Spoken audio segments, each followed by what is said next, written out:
안녕하세요. 이명기 목사입니다. 오늘은 야고보서 1장 묵상입니다.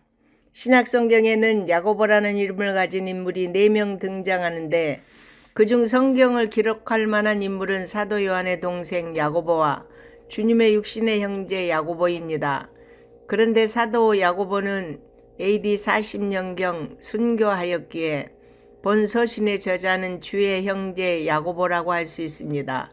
본서의 수신자들은 AD 40년경 스데반의 순교 이후부터 본격적인 박해가 시작하자 로마 제국 각지에 흩어져 있는 유대인 공동체였거나 오래전부터 디아스포라를 형성하고 있던 유대인 출신 그리스도인들에게 보낸 서신으로 각종 시험과 환난을 믿음으로 감당하고 잘 이겨내도록 실천적 교훈들을 준 것입니다.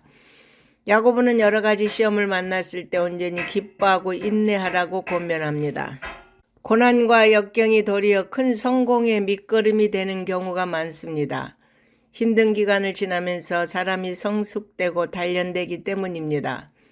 누구든지 시험을 만나면 하나님께 지혜를 구하라고 했습니다. 구할 때는 믿음으로 구하고 조금 더 의심하지 말아야 합니다. 하나님은 믿음으로 구하는 사람에게 지혜를 주시되 꾸짖지 않으시고 후히 주십니다. 시험을 당했을 때 하나님께 지혜를 구해야 하는 이유가 여기에 있습니다. 야고보는 낮은 형제는 자기의 높음을 자랑하고 부한 자는 자신의 낮아짐을 자랑하라고 권면합니다. 이는 고난은 영원하지 않으며 순탄한 삶도 언제까지나 지속되지 않기 때문입니다.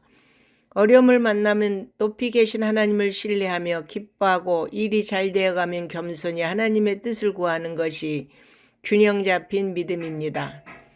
따라서 믿음으로 참 아브라함의 자손이 되고 하나님 나라를 상속할 영적 이스라엘이 된 우리 성도들은 그 이름에 합당하게 늘 믿음과 거룩함을 잃지 않는 삶을 살아야 하겠습니다. 각 사람이 시험에 빠지는 이유는 인간 내부의 욕심에 있음을 밝히고 있습니다. 따라서 우리가 시험 받는 것에 대한 책임을 하나님께 돌릴 수 없습니다. 시험에는 테스트와 유혹 두 종류가 있습니다.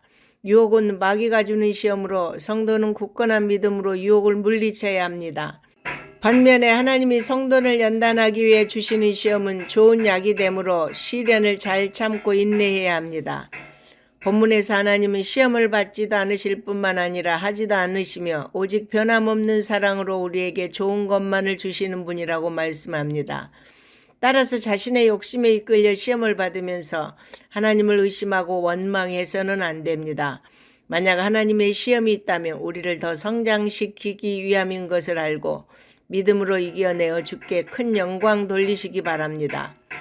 야고보는 듣기는 속히 하되 말하기와 성내기는 더디하라고 권면합니다. 화를 내는 것이 하나님의 의를 이루지 못하기 때문입니다. 성도에게 요구되는 태도는 온유함입니다. 즉 죄를 모두 버리고 영혼을 구원하는 말씀을 온유한 마음으로 받아들여야 합니다. 말씀을 듣기만 하고 행하지 않으면 자신을 속이는 자가 될 뿐입니다. 진정한 믿음은 행함으로써 완성됩니다.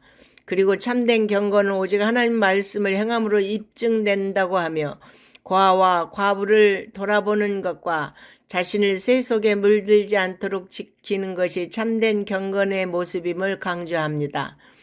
역사가 요세푸스의 기록에 의하면 야고보는 기도의 사람이었다고 합니다. 사람들은 기도하느라 굳어져 버린 그의 무릎을 낙타 무릎이라고 불렀는가 하면 그의 거룩하고 의로운 삶에 감동되어 의인 야고보라고도 불렀다고 합니다. 참으로 그는 행함 있는 믿음으로 본이 된 참된 지도자였습니다. 우리도 행함 있는 믿음으로 주님이 기뻐하시는 삶이 되기를 바랍니다. 아멘.